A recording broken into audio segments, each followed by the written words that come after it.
मेरे श्री गुरु महाराज की जय। सभी गुरुमुख प्रेमी जन, आज का शुभ दिवस 17 सितंबर 2025 बुधवार का शुभ दिन, आश्विन संक्रांति का पावन पर्व अपने परम इष्ट देव परमहंस महान विभूतियों के चरणारविंदों में उनका पूजन आराधन करते हुए मना रहे हैं।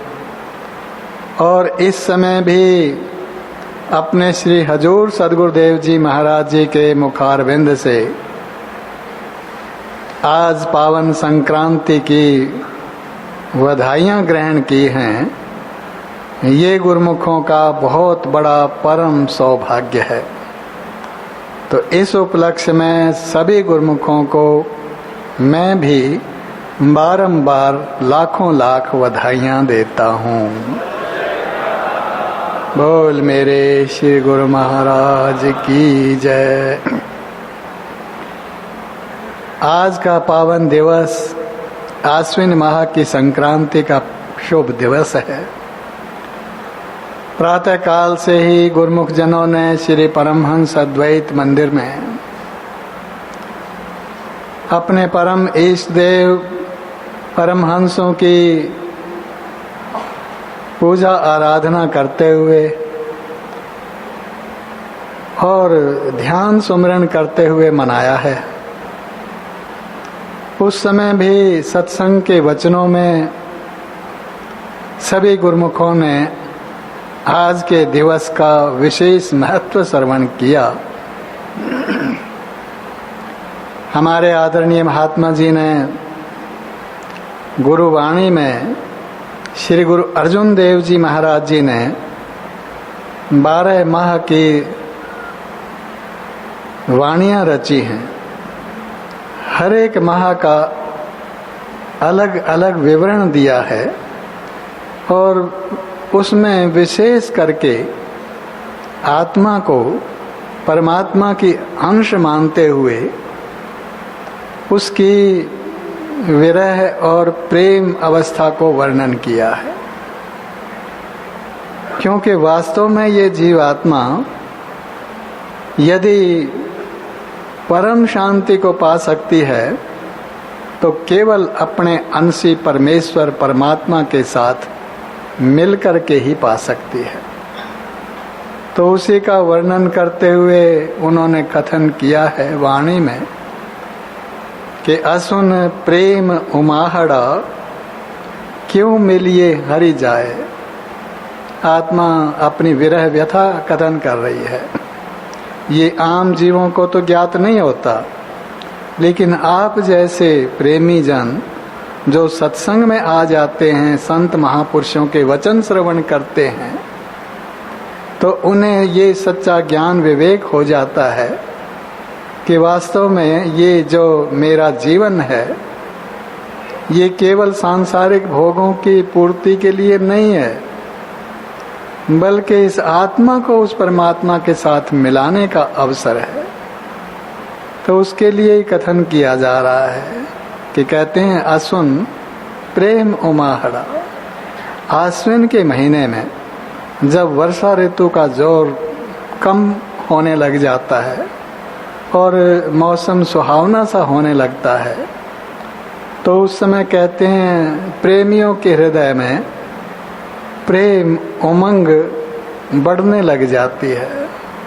तो वो कहते हैं कि हमारी आत्मा भी उसी सच्चे प्रेम की उमंग में आकर अब उस अपने प्रीतम हरि परमेश्वर से मिलने के लिए पुकार कर रही है, आकुल है और व्याकुल है। उसी व्याकुलता का वो वर्णन कर रहे हैं कि मन तन प्यास दर्शन घनी कोई आप मिलावे माए। कहते हैं हे माँ, माता को संबोधित कर रहे हैं।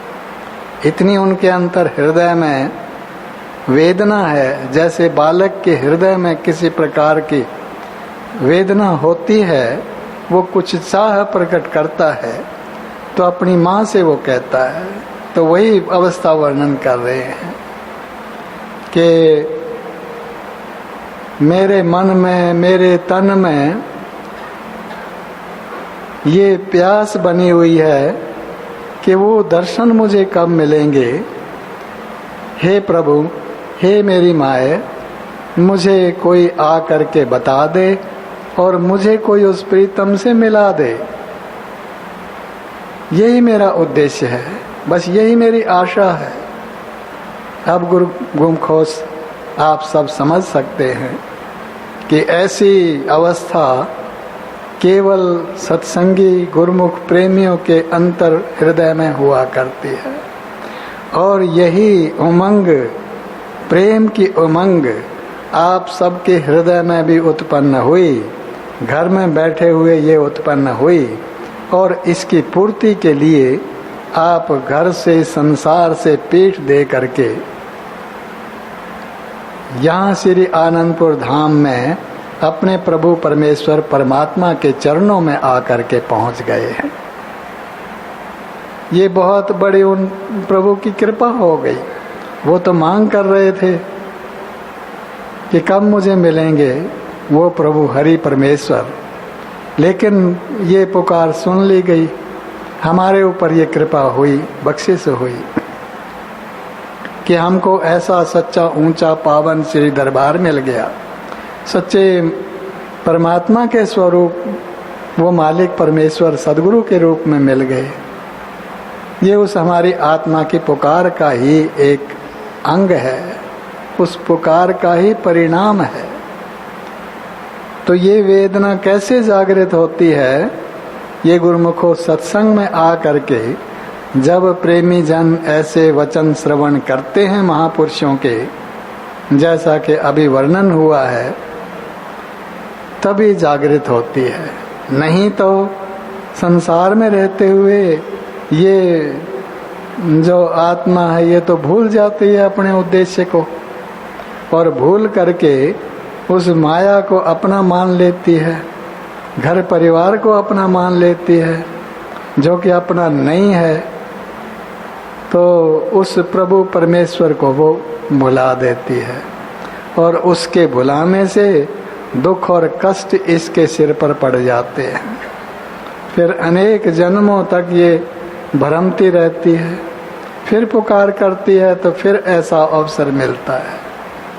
ये गुरुमुखों महापुरुषों की हम पर बहुत बड़ी कृपा है, जो उन्होंने हमको अपने पावन श्री चरणारविंदों की छत्र छाया में बिठा लिया है, अपने निकट बिठा लिया है। एक प्रसंग आता है, एक माई थी, बहुत प्रेमन थी, वो भी सत्संग वचन कथा वार्ता में गई। जब उसने ये श्रवण किया ऐसी ही वार्ता कि वास्तव में हमारी आत्मा तो जन्म जन्म से पुकार कर रही है परमेश्वर से मिलने की, और यही उद्देश्य है, तो ये उसने अपने हृदय में पक्की गांठ बांध ली कि नहीं, मेरे जीवन का उद्देश्य तो केवल मेरे प्रभु से मिलना ही है। तो इस प्रकार वो उस प्रभु की याद में भटकने लगी, बारंबार उस प्रभु परमेश्वर की मांग करती है, उससे पुकार करती है कि हे प्रभु आए मिलो मुझे। वो गीत श्रवण करती है, गीत गाती भी है। तो जब उसके हृदय में इस प्रकार इस प्रेम की परिपक्व अवस्था हो गई, तो उस प्रभु परमेश्वर को भी बड़ी दया आई, और उन्होंने एक संत का वेश धारण करके उस गांव में प्रवेश किया। अब जैसे ही वो संत, वो महापुरुष, वो सदगुरु, वो स्वयं पारब्रह्म परमेश्वर उसके आगे से निकले, तो उससे रहा नहीं गया। वो उठ करके उसने दंडवत वंदना की, चरणों में प्रार्थना की कि प्रभु आप मेरे घर कृपा करें, मेरा कुछ स्वीकार करें, कुछ मुझे कृतार्थ करें, मुझे कुछ अपने वचन सुनाएं।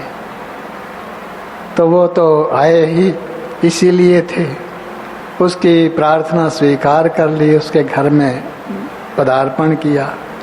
जब उनको बिठा लिया तो उसने वही प्रश्न रखा कि प्रभु मैं तो कितने दिन से प्यासी हूँ, मुझे वो प्रभु परमेश्वर कब मिलेंगे, कैसे मिलेंगे। तो संत जी कहने लगे कि देखो, जो तुम्हारी प्रेम की अवस्था है, प्रेम की पुकार है, वही तुम्हारा मार्ग है।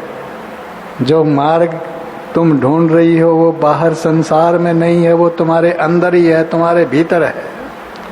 और जो दर्शनों की प्यास लगी है, वो प्यास ही नैया है जो तुझे भव सागर से पार करेगी और तुझे उस हरि परमेश्वर से मिलाएगी।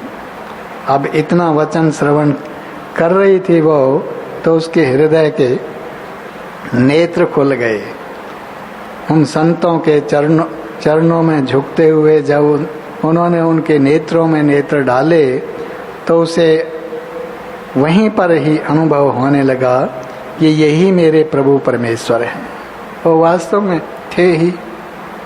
तभी तो संतों ने ये भी वाणी उच्चारण की है कि अलख पुरुष की आरसी संतन ही की देह, लखा जो चाहे अलख को तो इन्हीं में लख ले। तो कहते हैं संत कबीर साहब जी ने ये वाणी उच्चारण की है कि वो अलख परमेश्वर, वो अलख पुरुष है जो प्रभु परमेश्वर है, जिसको देखा नहीं जा सकता इन आँखों से, निर्गुण निराकार है, अलख पुरुष का ही वासी है, वो अलख लोक का ही वासी है। वो भला उसको कैसे हम पाएंगे।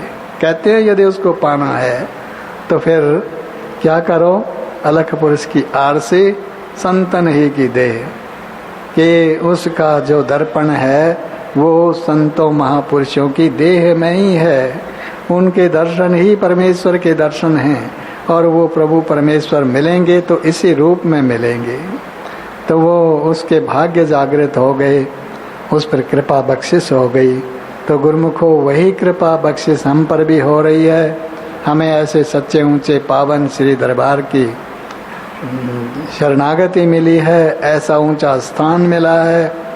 अभी गुरुमुखों ने अब श्री मुखारविंद से ये पावन संदेश श्रवण किया और अपना आशीर्वाद भी प्रदान किया और सबको बधाइयाँ भी दी और उसके साथ साथ हिदायत भी दी कि यदि अपना कारज बनाना है, बिगड़ा हुआ कार्य सुधारना है, यदि इस आत्मा को परमात्मा के साथ मिलाना है तो क्या करना है। श्री परमहंस दयाल जी महाराज जी के वचन याद कराए कि वो उनका कथन है कि 2 घंटे भजन अभ्यास गुरुमुख जन किया करें।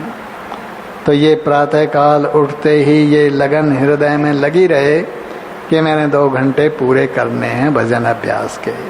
प्रातः काल भी करें, आरती पूजन से पहले भी करें, बाद में भी करें, दिन में भी जब समय मिल जाए तब करें, सायंकाल को भी करें, रात को सोने से पहले भी करें। करते करते ये आज्ञा भी पूरी होने लगेगी और महापुरुषों की हम पर प्रसन्नता भी उतरेगी। हमारा ये कार्य भी सिद्ध हो जाएगा और हमारे महापुरुषों की प्रसन्नता हम पर इसी प्रकार उतरती रहेगी। बोलो जयकारा, बोल मेरे श्री गुरु महाराज की जय।